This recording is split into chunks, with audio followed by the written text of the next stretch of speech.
Você vai se assustar quando souber quanto o Neymar faturou por cada minuto jogado com a camisa do Al Hilal. Vídeo de hoje do canal faz essa conta e fala também sobre a chance dele voltar ao Flamengo em janeiro do ano que vem. Preciso contar também de onde surgiu a especulação de que Matheus Pereira do Cruzeiro pode pintar como reforço do Flamengo. Hora de falar sobre o Flamengo. O rubro-negro ainda tem chance de título do Campeonato Brasileiro. Vários torcedores do Fla passaram a entender que essa possibilidade existe depois da vitória com o time misto, diante do Cruzeiro por 1-0 na noite dessa quarta-feira. A diferença do Flamengo por Botafogo caiu para 9 pontos. O Flamengo é o quarto com 58 pontos, o Botafogo aparece com 67. Restam 6 rodadas e não há mais confrontos diretos. Os próximos jogos do Flamengo: Atlético Mineiro em casa, estou falando do Campeonato Brasileiro, Cuiabá fora, Fortaleza fora, Internacional em casa, Criciúma fora e Vitória em casa. Para ter alguma chance de título, o Flamengo precisaria ganhar praticamente todos os seus jogos e torcer por 3 tropeços do Botafogo. Importante contar que na história nunca houve um clube que conseguiu reverter uma diferença de 9 pontos a 6 rodadas do fim.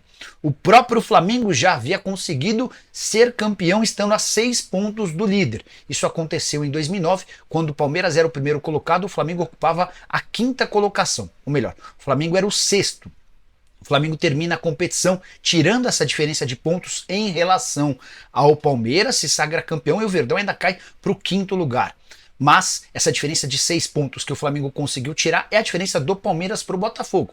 Os 9 pontos do Fla para o Botafogo hoje seriam uma enorme catástrofe para o Botafogo e uma grande felicidade para o torcedor do Flamengo. A pergunta que eu quero deixar para você que está me assistindo: você ainda acha que o Flamengo tem chances? Use o espaço para comentário para responder e justificar a sua opinião, tá bom? Bora falar agora sobre Neymar. Você sabia que o atacante brasileiro ganhou perto de 2.300.000 reais por cada minuto jogado com a camisa do Al Hilal? Número que assusta, né? E que mostra que ele ganha muito e tem jogado pouco. Foram só 7 partidas disputadas desde que ele foi contratado em agosto do ano passado. Essas 7 partidas lhe garantiram 531 minutos em campo. Lesão muito grave na temporada passada com a camisa da seleção brasileira, 1 ano de ausência, volta ao Al Hilal, 2 partidas e uma lesão muscular que vai deixá-lo de fora entre 4 e 6 semanas. O Neymar tem um contrato de 320 milhões de euros por 2 temporadas. Isso que vale a dizer que ele ganha 160 milhões de euros por ano, ou 980 milhões de reais. Você divide por 12 e chega à conclusão de que o salário do Neymar é de 82 milhões de reais por mês. Ele está chegando para o seu 15º salário, o que equivale a dizer que o Neymar já vai embolsar 1.230 milhões de reais com sua passagem pelo futebol saudita. Divide esse 1.230 por 531 minutos e você chega à conclusão de que cada minuto do Neymar em campo lhe valeu 2.300.000 reais. 7 jogos, 1 gol marcado, 2 assistências, números bem pouco promissores. Até por isso existe uma especulação grande de que o Al Hilal não pretende renovar seu contrato, não, melhor, pretende dispensá-lo no fim desse ano, nem utilizando nos últimos 6 meses de contrato. O vínculo se encerra em junho do ano que vem. Essa informação foi divulgada por um programa de TV da emissora saudita que detém os direitos de transmissão do campeonato nacional. Só para completar, o Neymar veio ao Brasil para comemorar o aniversário de 1 ano da filha, a Mavi, e cresce a especulação de que ele pode virar reforço do Flamengo em janeiro. Caberia no seu time do coração? O que você pensa sobre Neymar jogando por aqui a partir do ano que vem? Hora de falar sobre Matheus Pereira. O craque do Cruzeiro pode pintar no Flamengo. Quero contar que essa especulação começa entre torcedores rubro-negros e tem a ver com o fato de, no fim da partida, vitória do Flamengo por 1-0 contra o Cruzeiro na última quarta-feira, no Independência, câmera ter flagrado o Matheus Pereira conversando com o Felipe Luiz. Essa conversa também contou com a presença do Michael. Importante lembrar que Michael e Matheus Pereira jogaram juntos na temporada 2021-2022 no Al Hilal. O que chamou a atenção foi a presença do Felipe Luiz, técnico do Flamengo, batendo esse papo com o Matheus Pereira. O fato de o Matheus ter saído reclamando do Fernando Diniz por ter sido substituído e a necessidade do Flamengo em contratar mais um meia para a próxima temporada foram os combustíveis para que torcedores rubro-negros entendessem que há negócio. Não há nada. Antes de gravar esse vídeo, conversei com uma pessoa do Cruzeiro que assegurou que não há sondagem nem proposta pelo Matheus Pereira, além de nenhum interesse em negociar.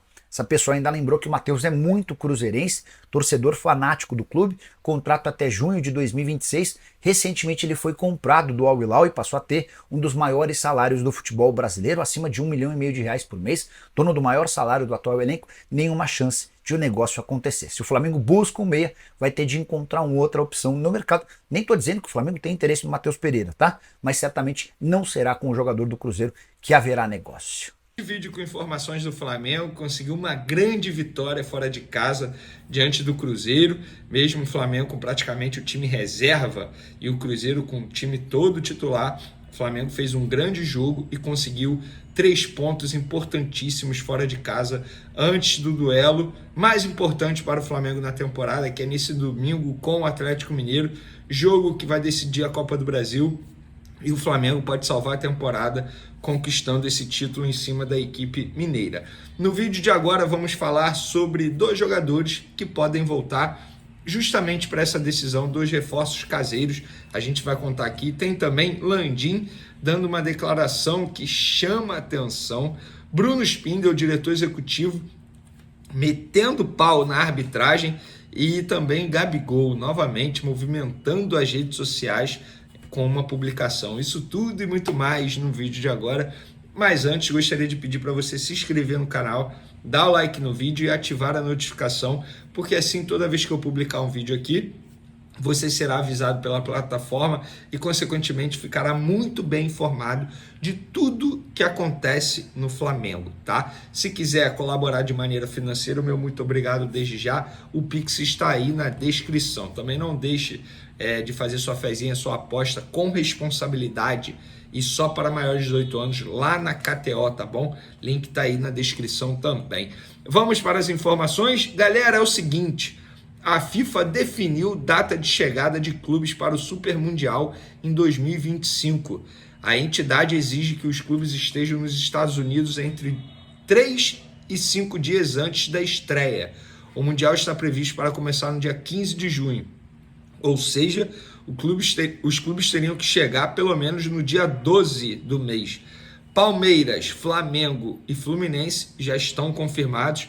O campeão da Libertadores, ou seja, ou Atlético Mineiro ou Botafogo, também estará disputando essa competição mundial em 2025. Super Mundial em 2025. Rapaz, esse calendário do futebol brasileiro em 2025 promete. E por falar em prometer, eu lembro de quem? Rodolfo Landim, porque está prometendo muita coisa aí. E, inclusive, me chama a atenção essa campanha dele como CEO para o próximo triênio do Flamengo. Eu nunca vi um negócio desse. Parece até que ele é o candidato da situação, porque o Rodrigo Dunst, entre aspas, fica em segundo plano a todo momento.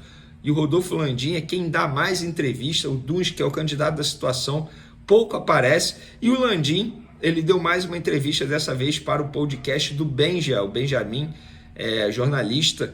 Benjamin Mucho, esse é o nome do podcast, e o Benja falou para Rodolfo Landim: melhor coisa que esse cara, o Dunst, fez foi ter colocado você de CEO, porque ele não dá. Você sendo CEO, você toca o clube. E o Landim respondeu: acho que você teve a mesma visão que ele. Gente, ou seja, o Landim deixou muito claro que ele é quem vai comandar o Flamengo caso o Rodrigo Dunst seja eleito. Com outras palavras, ele está chamando o Rodrigo Dunst de marionete. Gente, isso é inacreditável. Eu não sei, com essa declaração, se ele acha que isso vai ser bom, que isso vai ser ruim. Eu acho que ele está pensando que vai ser bom. Porque se você for olhar aí, a divulgação do material da chapa é sempre o Rodolfo Landim em primeiro plano e o Rodrigo Dunst em segundo plano. Pouco se fala quem vai ser o VP, o vice-presidente geral dessa chapa. Gente, tá um negócio inacreditável. Eu quero a opinião de vocês. O que vocês acharam dessa declaração do Landim, praticamente confirmando que é ele que vai comandar o clube caso o Rodrigo Dunst ganhe? Pelo menos foi o que ele deixou entender nessa declaração. Pode comentar à vontade aí. E por falar em diretoria, o Bruno Spindel, após o jogo contra o Cruzeiro ontem, falou sobre a arbitragem e meteu o pau. Ele disse: é muito cômodo o VAR interpretar contra o Flamengo, porque são 19 clubes e 19 torcidas contra o Flamengo. Sempre fica fácil de interpretar contra o Flamengo. Não tem pressão nenhuma. Quando é ao contrário, a pressão é muito grande, 19 clubes. Essa é a nossa preocupação para a final da Copa do Brasil. Que a linha de interpretação do VAR seja muito clara, o que não é. E, gente, o gol do Alcaraz, assim, é porque é difícil eu opinar, porque eu não tenho 100% do conhecimento da regra, da arbitragem, mas me chama muita atenção o fato do árbitro não ter sido chamado para analisar o lance, que o lance tenha sido decidido pelos próprios árbitros do VAR. O árbitro de campo, ele deveria analisar o lance também para ele decidir, até porque é ele que tem a palavra final. Inclusive foi um golaço do Alcaraz, e falando rapidamente desse jogo aí, o Alcaraz para mim foi o melhor em campo. Gostei demais do Bruno Henrique também, existia a dúvida de como ele iria reagir em campo após essa semana turbulenta que ele está tendo fora das 4 linhas. Gostei do Alcaraz, gostei do Bruno Henrique, gostei do Fabrício Bruno, embora tenha começado mal, mas depois ele se encaixou. Gostei do Davi Luiz, obviamente, fazendo seu 7º gol de falta na carreira, ele sempre tentou. Gostei demais. Você pode até criticar individualmente alguns atletas, como o Alan, que novamente jogou mal, o Ayrton Lucas, que jogou muito mal novamente, mas o coletivo do Flamengo ontem foi muito bem em campo. O Felipe Luiz está fazendo o time jogar, independentemente se é time reserva ou titular. Inclusive, eu tenho uma opinião que para muitos pode ser polêmica. O time reserva do Felipe Luiz é melhor treinado do que o time titular do Tite. Os jogadores sabem mais o que fazer dentro de campo. Jogada trabalhada, transição rápida, correm certo. A equipe do Tite corria errado e era por isso que eles se desgastavam muito. Então, eu tenho que só elogiar o trabalho do Felipe Luiz até o momento. O torcedor rubro-negro que reclamou antes e durante o jogo é um tremendo de um rabugento, chato demais. Chato demais. Porque não tem como reclamar. Primeiro, que o Felipe Luiz acertou em poupar e botar o time reserva. Segundo, que dentro de campo o time do Flamengo, mesmo sendo reserva e com alguns jogadores muito abaixo tecnicamente, repito, Alan e Ayrton Lucas, e o Gonzalo Plata também, em alguns momentos, mostrando que toma decisões muito erradas, mas mesmo assim o Flamengo coletivamente bateu de frente com o Cruzeiro, que tem um timaço. Tudo bem, está passando por uma fase terrível, mas isso não desvaloriza a vitória do Flamengo fora de casa e com um time praticamente reserva. Então, parabéns ao trabalho do Felipe Luiz até o momento, e o Felipe Luiz ele pode ganhar mais 2 reforços caseiros para a grande decisão no domingo, Luiz Araújo e De La Cruz. O próprio Felipe Luiz falou em entrevista coletiva sobre esses 2 atletas. Abre aspas. Tenho a esperança que tanto o Nico De La Cruz e o Luiz Araújo estejam à disposição no domingo, e isso fortalece muito o elenco, se esses 2 voltarem com os 5 que não viajaram para o jogo contra o Cruzeiro. O médico vai falar melhor do que eu, mas essa informação que eu posso passar agora é essa, revelou o treinador rubro-negro. E os 5 jogadores, um deles é o Gabigol, que voltou a chamar a atenção nas redes sociais, tal como aconteceu antes do primeiro jogo da final da Copa do Brasil, aconteceu agora. Gabigol postou nas redes sociais uma parte da série sobre o Michael Jordan, que se chama The Last Dance, ou seja, a última dança, dando a entender que é a despedida dele no Flamengo, que está em andamento a despedida dele. A gente sabe que a atual gestão ofereceu um ano de contrato para ele, com um aumento salarial de 50%, e até o momento o Gabigol não aceitou e, pelo visto, não quer aceitar. Eu sou contra a ideia de que tem que renovar só porque voltou a fazer 2 gols numa decisão. Eu sou contra. Eu acho que a análise tem que ser mais fria e até mais franca. O Gabigol, ele não joga bola há muito tempo, 2 anos. Tudo bem, fez esses 2 gols extremamente importantes, mas ninguém nunca disse aqui ou em qualquer outro lugar que o jogador não é decisivo. Ele é decisivo. A questão é que dentro de campo ele não está conseguindo entregar aquilo que se esperava. Acho até que com o Tite ele foi, entre aspas, sabotado, porque ele poderia ter tido mais oportunidades e acabou não tendo, mas de fato o Gabigol deixa muito a desejar nessa temporada, e por vários motivos, e sendo que desses motivos, alguns por conta dele. Ele que botou a camisa do Corinthians quando não deveria colocar, ele que não quis fazer um exame antidoping quando deveria ter feito, por conta disso acabou causando problema para ele e para o Flamengo também. Então, não adianta passar a mão na cabeça do atleta, é torcer para ele de fato resolver dentro de campo e o que tiver que ser feito será. Eu só não acho justo essa gestão renovar um contrato e um custo tão alto com o atleta, sendo que daqui a um mês tem uma eleição presidencial. Eu acho que isso é um assunto para o próximo presidente. Não sei o que vocês pensam sobre isso. Vocês podem comentar à vontade. Lembrando, solta o dedo no like, isso ajuda demais. Se inscreva no canal, ativa a notificação, compartilhe o vídeo com os amigos, com as amigas e vamos ajudar o canal a crescer cada vez mais. Valeu? Em mais um passo para fortalecer o futebol brasileiro e compartilhar conhecimento entre os clubes, o presidente do Serra Branca, Rafael Farias, e o técnico da equipe, Christian de Souza, estiveram no CT Ninho do Urubu, Casa do Flamengo, nessa quinta-feira, 07. A visita representa um movimento estratégico para estreitar os laços entre o clube paraibano e o gigante carioca, com foco em uma possível parceria que promete trazer benefícios especialmente para as categorias de base e a gestão de talentos. A união de forças entre o Serra Branca, clube em ascensão, e o Flamengo, um dos maiores do país, mostra a importância de abrir portas para o desenvolvimento de jogadores promissores. Essa visita foi organizada graças ao apoio do dono da patrocinadora Master do Flamengo, que também é proprietário do Serra Branca. No Rio, a comitiva paraibana foi recebida pelo vice-presidente do Flamengo, Gustavo Oliveira, o diretor de futebol, Bruno Spindel, e o gerente de futebol Luiz Carlos, em uma recepção calorosa que destacou o interesse mútuo em consolidar essa parceria. A gestão rubro-negra vê no Serra Branca um clube com grande potencial e, ao somar esforços, ambos pretendem impulsionar o desenvolvimento de jovens atletas em um projeto de intercâmbio de experiências e recursos. Em nota oficial, o Serra Branca reforçou a importância dessa aproximação com um clube de tradição no futebol mundial. A expectativa é pela consolidação de uma parceria entre os clubes, somando toda a expertise do Flamengo, gigante clube do futebol brasileiro, com a estrutura e modelo de gestão do Serra Branca, jovem clube paraibano, principalmente nas categorias de base, destacou a equipe nas redes sociais.